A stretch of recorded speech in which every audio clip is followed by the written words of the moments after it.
James Gunn teases Peacemaker Season 3, keeps Season 2's last episode secret, linking it to DCU and multiverse arcs.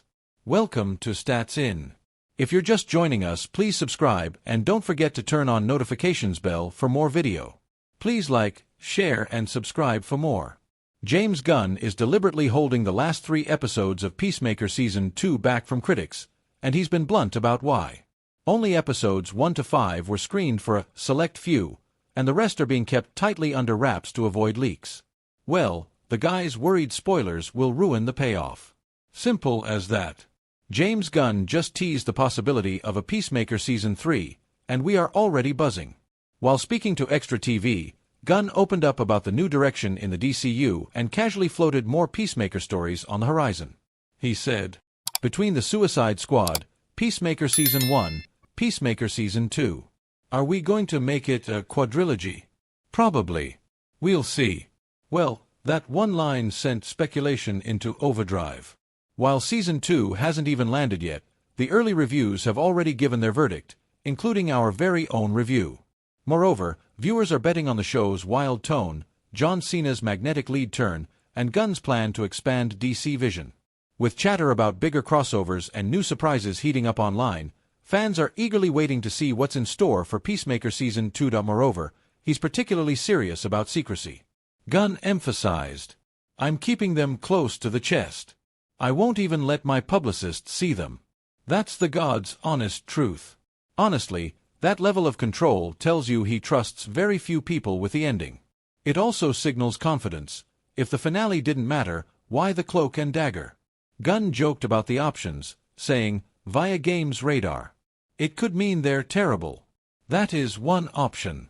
Or it could mean that there's a lot of major twists and turns in the last 3 episodes." He further admitted that things had already leaked despite precautions. That's exactly why he's extra careful this time. He doesn't want even casual plot crumbs floating around social feeds ahead of the finale. Peacemaker Season 3 could take the show in bold, fresh directions. With Season 2 returning to HBO on August 21st, James Gunn has already hinted that the series will lean heavily into the multiverse, but not like any other superhero story. Unlike shows such as The Flash, which use alternate dimensions for battles and spectacle, Peacemaker's version is deeply personal. Moreover, he's particularly serious about secrecy. Gunn emphasized, "I'm keeping them close to the chest. I won't even let my publicists see them. That's the God's honest truth." Honestly, that level of control tells you he trusts very few people with the ending. It also signals confidence. If the finale didn't matter, why the cloak and dagger?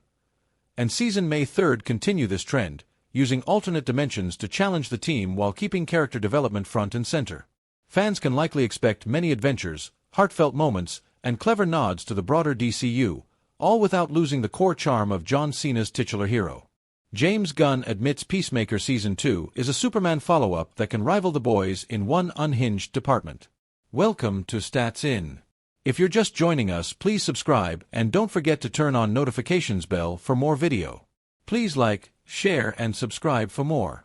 Henry Cavill wants to star in a Red Dead Redemption 2 movie, and with the right cast and crew, this fan-favorite game could become a masterpiece. In a 2021 interview with Game Reactor, Henry Cavill was asked which video game live-action movie he would like to star in next, as he was already at the helm of The Witcher. Cavill revealed that even though he was a bit late to the party, he had started playing Red Dead Redemption 2, and believed that it would be fun to turn into a movie. We all know about Cavill's sincere appreciation for the gaming world, and he has earned the respect of fans for being faithful to the source material. Despite no longer being the Geralt of Rivia or Superman, his performance left fans craving more. Henry Cavill would like to turn Red Dead Redemption 2 into a movie and star in it. Yes, we know it's old news, but when the actor expressed his interest in a live-action adaptation of Rockstar Games' epic western during a red carpet interview, fans couldn't be more thrilled, via Game Reactor. RDR2 was released in 2018, and due to its rich open-world play, along with the story of Arthur Morgan, it is still cited as one of the best video games ever made. Bringing this masterpiece to the screen is no easy feat, but with Cavill's name attached to it, alongside James Mangold, and the right creative team, it could easily become one of the most successful adaptations ever made. So, let's saddle up and take a look at what this dream project could look like. For Red Dead Redemption 2 live action to truly shine on the big screen, it needs the right director, and who better than James Mangold? If there's anyone in the industry who understands the sentiments of a modern Western genre, as well as its emotional core, it's Mangold. His 3:10 to Yuma, starring Christian Bale and Russell Crowe, is a gripping tale of bruised men chasing redemption, and they traverse through emotional and physical terrains that would remind you of RDR2. Also, let's not forget that Rockstar released the game in 2018, over a decade after 3:10 to Yuma. In a 2021 interview with Game Reactor, Henry Cavill was asked which video game live-action movie he would like to star in next, as he was already at the helm of The Witcher. Cavill revealed that even though he was a bit late to the party, he had started playing Red Dead Redemption 2, and believed that it would be fun to turn into a movie. We all know about Cavill's sincere appreciation for the gaming world, and he has earned the respect of fans for being faithful to the source material. Despite no longer being the Geralt of Rivia or Superman, his performance left fans craving more. We've already established that Henry Cavill can pull off Arthur Morgan. Now, let's assemble the remaining actors who would make an ideal cast for the Red Dead Redemption 2 movie. Jeffrey Dean Morgan would nail Dutch's charismatic and sinister energy. So it's not a stretch to assume the developers drew inspiration from Mangold's movie. The parallels are also hard to miss, like characters sacrificing themselves for someone else. What Arthur Morgan does for John Marston in the climax echoes the bond between Dan Evans and Ben Wade in 3:10 to Yuma. John has a whole story of his own, so the casting of this character is also of utmost importance for a possible sequel. Tom Felton has the energy that Micah oozes, whereas Walton Goggins just seems like he was born to play a villain. Both actors would be unforgettable in every scene, no matter who they choose for the role of Micah. Another candidate suited for Dutch's role is Matthew McConaughey, whose poetic flair would sell you on the dream of Tahiti like no one else. Aaron Taylor Johnson would be perfect for a younger John, and Robert Pattinson, who has an insane upcoming lineup, would be just as good to play the role. If James Mangold takes the director's chair, the writing team needs to be equally powerful. So our pitch is Nick Pizzolatto, the sole writer of True Detective Season 1, could do complete justice to the moral and philosophical themes in the game. Emily Blunt seems like a perfect fit for playing Sadie Adler, a grieving widow and an avenger.